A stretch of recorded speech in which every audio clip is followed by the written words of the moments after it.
సుమ్ TV భక్తి channel ప్రేక్షకులందరికీ కూడా నమస్కారం. ముఖ్యంగా రాఖీ పౌర్ణమి, శ్రావణ మాసంలో పౌర్ణమి రెండు కలయిక, ధనిష్టా నక్షత్రం కూడా కలయిక వచ్చినటువంటి ఒక మంచి రోజు. ఆ రోజుల్లో ముఖ్యంగా ఆయా వర్ణాశ్రమాన్ని బట్టి ధన్యం వేసుకున్న వాళ్ళు ధన్యాల పౌర్ణమి అని చెప్తారు. దాంతోపాటు ఈ రాఖీ పండుగ అనేది ముందుగా అన్నా చెల్లెలు, అదే ఈ సోదరుల కోసం ఉత్తరాదిలో చాలా విశేషంగా జరుపుకుంటారు పండుగ. అంటే దక్షిణాదిలో కొంచెం అది తక్కువ రాఖీ పౌర్ణమి ఆ పండుగ చేసుకోవడం.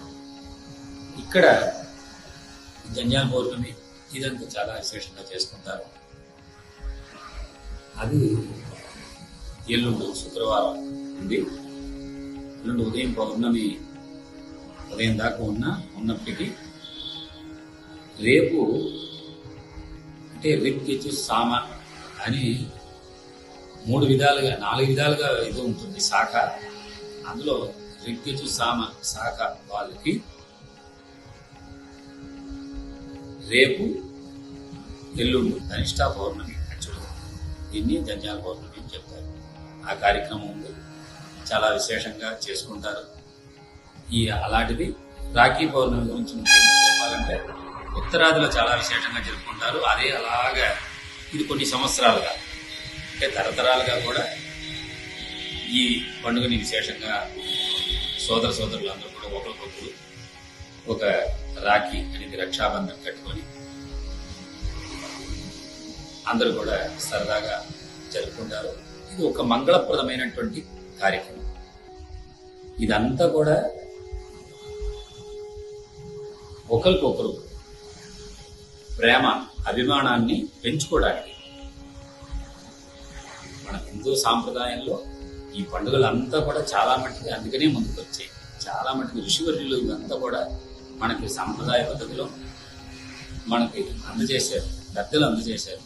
ఈ పండుగ అంతా కూడా అటువంటిది ఎల్లుండి జరగబోయే రాఖీ పండుగ.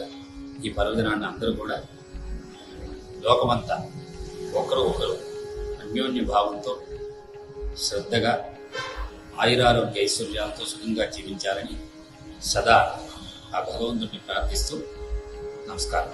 రేపు కాదు ఎల్లుండి అని కొంతమంది దీంట్లో ఉన్నారు స్వామి గారు. దాని మీద మీరు ఇప్పుడు చేసుకుంటే అసలు అంటే సూర్యోదయంకి ఏ తిథి ఉందో ఆ తిథిని ఎక్కువగా మనం ప్రాధాన్యతగా మనం తెలుగు సాంప్రదాయంలో పెట్టుకుంటాం. అలాగ లెక్క వేస్తే రేపు ఉదయానికి సూర్యోదయానికి తిథి రాలేదు, పౌర్ణమి రాలేదు. ఎల్లుండి ఉదయం సూర్యోదయానికి పౌర్ణమి తిథి ఉంది.